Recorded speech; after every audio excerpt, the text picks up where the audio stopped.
Le Florentin n'est pas une simple pierre précieuse, c'est une légende. Oui, c'est en effet un diamant qui a existé, qui a été taillé au XVe siècle. Donc c'est un diamant qui a traversé donc des siècles et des siècles pour arriver jusqu'en fait en 1918 où le diamant a disparu, il a été volé.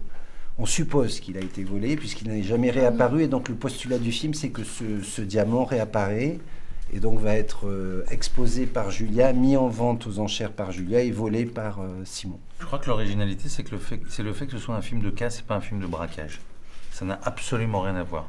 Ah oui, très bonne Le film de braquage, il y a des armes, il y a de la violence, alors que dans les films de casse, il y a toute une manipulation pour arriver à dérober l'objet convoité. Et de toute façon, le film est construit de manière très classique. C'est-à-dire, il est construit vraiment comme les films qu'on a aimés, qui sont Du Rififi chez les hommes, Mélodie en sous-sol, même des films plus modernes comme Ocean Eleven américain, puisque maintenant c'est des choses qui n'existent plus, ou même Inside Man, le film de Spike Lee.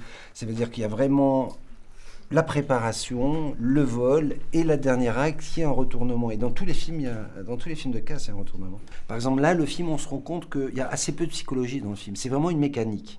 Et moi, je crois que le plaisir que j'ai eu à faire ce film, c'était de raconter une histoire comme un espèce de grand puzzle et de faire en sorte que le spectateur soit promené. On se dit en France, ce qui marche, c'est une comédie, c'est des acteurs, une comédie, etc.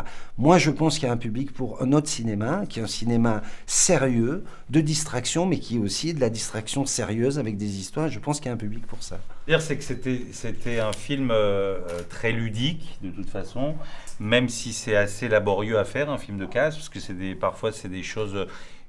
On se dit que parfois pour les acteurs, il vaut mieux avoir des grandes scènes de jeu, des grands monologues, des choses émotionnelles que des choses très techniques, où en réalité c'est le travail de la mise en scène qui fait que, comme un puzzle, parce que lui dit puzzle, on a beau lui dire qu'on ne dit pas puzzle, comme un puzzle, donc c'est des choses des fois qui nous échappent et c'est vraiment Eric qui fait le travail. Donc parfois pour un acteur, même dans un film comme ça assez ludique, on s'amuse pas tant que ça parce que c'est assez méticuleux, qu'il y a un certain nombre de plans à faire où pour l'acteur il n'y a pas forcément énormément de...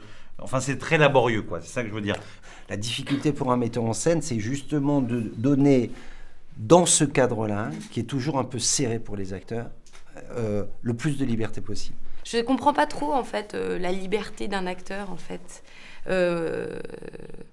Moi, je me vois plutôt comme un... Enfin, je trouve que, par exemple, un danseur, quand on va voir un opéra, un ballet, le danseur, il n'invente rien. Il y a des pas qui sont écrits, qui ont été créés, et pourtant, ça en fait un très bon interprète.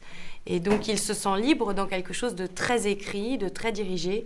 Et moi, je me sens comme ça, en fait. Je me sens interprète. Mais après, plus c'est corseté, comme tu disais, Eric, plus j'aime, en fait. Parce que plus c'est précis, plus je me sens en confiance, parce que je sais que le réalisateur sait où il va.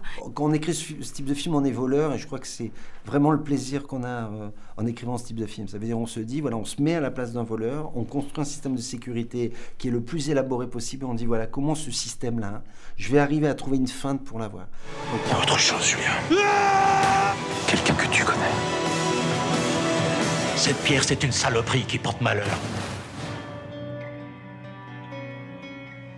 Bonjour. Bonjour. La team Bomu. C'est Bérénice et Yvan. Voilà.